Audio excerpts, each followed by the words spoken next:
Alors, chers frères et sœurs, ce week-end, le Père curé m'a demandé d'assurer les prédications et de prêcher sur Marthe Robin, puisque je suppose que vous avez appris que j'ai quitté mes fonctions de vicaire général et je me suis mis au service des foyers de charité fondés par Marthe Robin.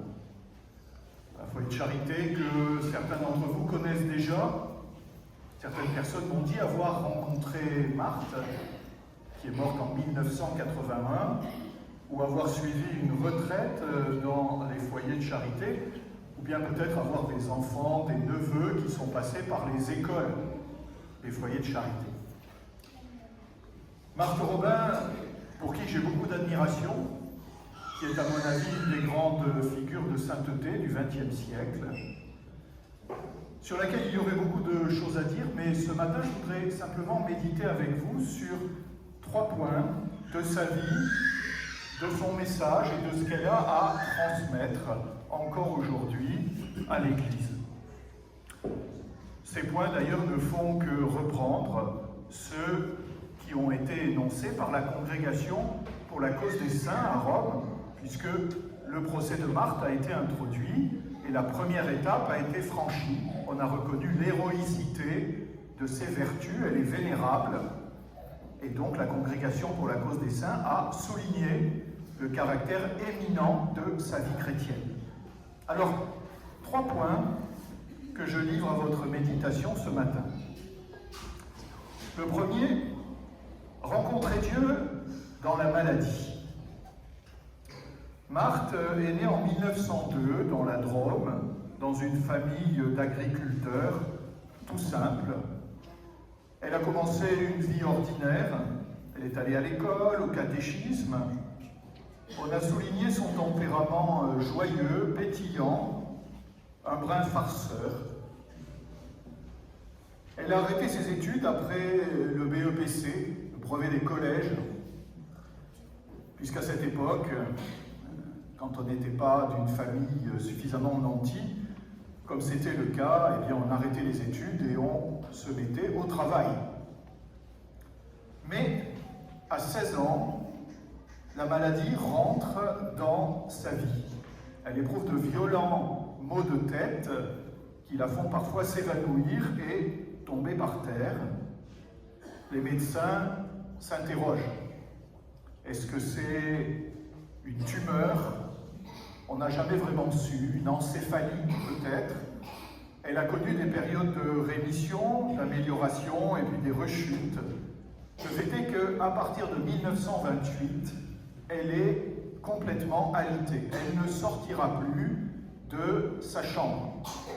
Quelques petites périodes de rémission où elle pourra se servir de ses mains et écrire, mais elle ne sort plus de son lit et de sa chambre. Et c'est là que Jésus va la rencontrer et qu'elle va se donner à Jésus. Vous savez, un peu comme le jeune homme riche de l'évangile que nous venons d'entendre, quitte ce que tu as à quitter, puis viens, suis-moi. Marthe, ça n'est pas des grands biens qu'elle a eu à quitter, puisqu'elle était d'une famille toute simple. Mais ça a été ses projets, ça a été sa santé, et Dieu l'a rencontrée au cœur de sa maladie. Elle a eu d'abord le souci de ne pas peser sur les siens. Famille qui n'est pas bien riche, s'occuper d'une malade à l'époque, il n'y a pas les secours sociaux que nous connaissons, c'est pesant. Elle a fait tout ce qu'elle pouvait pour ne pas être à charge. Elle a fait preuve de beaucoup de courage, dans la certitude d'être aimée de Dieu et de la Vierge Marie. Elle avait un rapport vraiment très filial et confiant à la Vierge Marie, qui est venue la visiter plusieurs fois. Et elle a légué d'ailleurs au foyer de charité la spiritualité de Saint Louis-Marie Grignon de Montfort. Vous savez, la consécration à la Vierge que Marthe a vécue, que les membres des foyers et que les retraitants dans les foyers sont invités à vivre en signe de confiance à la Vierge Marie. Et puis dans cette immobilité à laquelle elle était contrainte à cause de sa paralysie, elle a découvert une activité plus profonde, celle de la prière et de l'offrande de soi à Dieu. En 1935, elle a fait son acte d'offrande au Christ, en disant « Seigneur, puisque tu viens me rencontrer dans ma maladie, je me donne à toi tout entière, avec ce que je suis, avec ce que j'ai, ma capacité de prier, d'intercéder, de donner, avec ce que je n'ai pas non plus. Je n'ai plus de capacité de me mouvoir, mais je me donne à toi tout entière. » Et Jésus a accueilli cette offrande, et Marthe, qui est restée ainsi immobilisée pendant plus de 50 ans, a reçu les stigmates. C'est-à-dire, elle a porté dans son corps la marque des blessures du Christ dans sa passion. C'est un phénomène mystique qui existe dans l'Église, qui est assez rare. Le plus ancien qu'on connaisse, c'est saint François d'Assise. Il y en a eu d'autres après, sainte Catherine de Sienne, Padre Pio, mais ils sont somme toute peu nombreux. Mais Marthe avait ces marques sanglantes aux mains, au front, et elle revivait la passion de Jésus tous les vendredis. Ce qui est le plus important, ce ne sont pas les marques visibles ou le phénomène mystique en lui-même. Ça veut dire quoi? Ça signifie cette grande proximité entre Jésus et Marthe et Jésus, et Marthe qui, dans sa maladie, se laissait visiter par le Christ et conjoignait sa souffrance à celle du Christ pour en faire quelque chose de fécond. Rome a souligné, elle est un maître pour savoir, pour ceux qui vivent une souffrance physique ou morale ou psychologique, elle est un exemple pour pouvoir, nous aussi, à notre petit niveau, quand nous traversons des épreuves de ce genre, les vivre en communion avec le Christ. Nous ne serons peut-être pas stigmatisés comme elle l'a été, mais elle nous montre le chemin, celui de la communion avec Jésus en toutes circonstances. Quand ça va bien, quand nous sommes en pleine possession de nos moyens, ou quand la vie, la maladie, se charge de nous les enlever. C'était le premier point, faire de la maladie un lieu de rencontre avec le Christ, de communion avec le Christ et de sainteté. Le deuxième point, c'est un cœur universel. On aurait pu se dire, voilà, Marthe va rester pendant plus de 50 ans clouée dans sa chambre, elle va être oubliée des hommes, elle va disparaître des radars, connue de Dieu, mais oubliée des hommes. Et il se trouve que ça a été l'inverse. Parce qu'en fait, elle a développé, au cœur de son isolement dans sa chambre, un vrai charisme d'ouverture à tous et d'accueil universel. Un peu, vous savez, comme sainte Thérèse de Lisieux, qui était cloîtrée dans son Carmel, qui n'en est jamais sortie et qui a été déclarée patronne des missions universelles. Eh bien, vous voyez, analogiquement, Marthe, c'est un peu la même chose. Elle n'a jamais quitté sa chambre pendant plus de 50 ans, mais elle a développé ce charisme d'accueil vis-à-vis de tous ceux qui venaient à elle. Les retraitants des foyers de charité qui passaient dans sa chambre, et puis petit à petit, de plus en plus de personnes en difficulté qui étaient venues auprès d'elle, lui confier une peine, chercher un conseil, un soutien, une prière d'intercession. Et on a calculé que pendant ces plus de 50 ans, où elle n'a pas quitté sa chambre, elle a reçu plus de 100 000 personnes. Vous imaginez un peu, 100 000 personnes. Et toutes ont témoigné de sa petite voix fluette, par laquelle elle accueillait les gens dans sa chambre toute obscure, parce qu'elle ne supportait pas la lumière. Une voix fluette mais bienveillante, sage, qui savait se faire proche de chacun pour écouter, pour encourager, pour conseiller. Parfois des conseils très immédiats, parfois des conseils aussi où on sentait la sagesse de Dieu à l'œuvre. Une sorte de don de lecture dans les cœurs.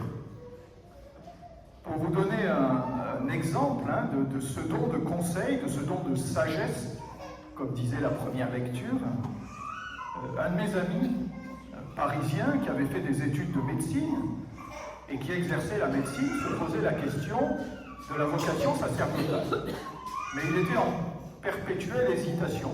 Une fois oui, une fois non, un pas en avant, un pas en arrière. Il n'arrivait pas à se décider. Et quelqu'un lui a dit, va voir Marthe Robin.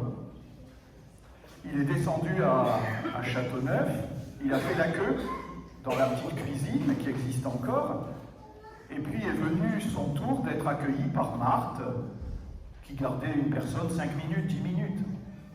Et alors qu'est-ce qu'ils se sont dit? Il ne me l'a pas partagé, mais ce qu'il m'a dit, c'est quand je suis sorti, j'étais certain de ma vocation. Il a abandonné la médecine, il est rentré au séminaire et il est toujours prêtre. Et il y a d'autres témoignages de ce genre. Marthe avait ce don de donner une petite lumière qui venait du Seigneur pour éclairer, encourager, conseiller les gens. 100 000 personnes, vous imaginez. Donc c'est le deuxième point, vous voyez, ce charisme d'accueil et ce don d'ouverture à tous pour accueillir, encourager, conseiller. Et le troisième point que je voudrais souligner, que nous lui devons, elle fut une pionnière de l'apostolat des laïcs. Vous savez, dans les années 30, l'Église était encore un peu cléricale, c'est-à-dire c'est les prêtres qui étaient en position de gouvernement, éventuellement les religieux, les religieuses, et les laïcs faisaient ce qu'on leur disait de faire. Et Marthe a très tôt saisi l'importance du laïcat dans l'Église. D'abord, de bien former les laïcs. Et elle a eu l'intuition de lancer, dès les années 30, une école à Châteauneuf. Alors qui a commencé toute petite, et qui maintenant est devenue les grands établissements que vous connaissez, mais dans laquelle il s'agissait de donner non seulement une éducation aux jeunes, mais ça, d'autres peuvent le faire, mais aussi une structure humaine et chrétienne. Et encore aujourd'hui, les jeunes qui sont passés par ces écoles, vous voyez, témoignent de ce qu'ils ont reçu. Pas simplement au niveau de l'éducation, mais un bagage humain et chrétien. Former des jeunes générations solides pour la vie à venir. Et puis la deuxième chose, intuition de Marthe, là aussi, ça a été les retraites. Les laïcs ont un rôle à jouer dans l'Église et dans le monde. Il faut donc qu'ils soient bien formés. Qu'ils soient bien formés théologiquement et spirituellement. Théologiquement, ça suppose d'approfondir sa foi. Il ne s'agit pas de dire « j'ai la foi du charbonnier ». Non. Il faut creuser la foi pour être capable d'en témoigner. Et non seulement la foi, mais la vie spirituelle.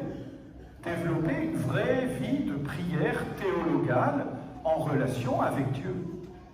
D'où l'idée des retraites. Les retraites fondamentales qui duraient 5 jours, qui existent toujours dans les foyers de charité, dans lesquels on donne aux participants le goût de la foi et de la vie spirituelle. Aujourd'hui, ça peut vous paraître aller de soi. Il y a beaucoup d'autres établissements qui proposent des retraites. Dans les années 30, c'était révolutionnaire. Et ça a eu un succès énorme. Et de cette manière-là, vous voyez l'importance d'un laïcat bien éduqué, bien formé spirituellement et théologiquement. C'était en avance de 30 ans par rapport à ce qu'a dit le Concile Vatican II, qui a souligné lui aussi, 30 ans après, l'importance de laïcs actifs et bien formés. Et dans chaque foyer, une communauté de laïcs qui ressentent l'appel à vivre ensemble une vie fraternelle, d'accueillir et de porter les retraitants par leur service et par leur prière. Voilà 3 raisons, vous voyez que 3 points que je vous livre ce matin, pour lesquels Marthe est un exemple, me semble-t-il. Rencontrer Dieu dans la maladie, le charisme de l'ouverture et de l'accueil, et le sens de la formation et la promotion du laïcat dans l'Église. Il me semble que son message est toujours actuel et ce qu'elle a à donner à l'Église est toujours actuel. En ce moment, les foyers traversent une période difficile pour plusieurs raisons. J'espère à ma petite mesure, pouvoir les aider de mon mieux, je les confie à votre prière, parce que je suis persuadé que, à la suite de Marthe, ces foyers de charité qu'elle a voulus sont vraiment un lieu où Dieu veut répandre des grâces. J'y allais moi-même déjà régulièrement pour prêcher des retraites et j'ai vu combien Dieu touche les cœurs de ceux qui viennent. Soit des chrétiens déjà convaincus comme vous, qui veulent un approfondissement, ou alors parfois des gens qui trouvent la foi, qui retrouvent la foi, cabossés par la vie. Dieu touche les cœurs, Dieu travaille les cœurs pendant ces retraites.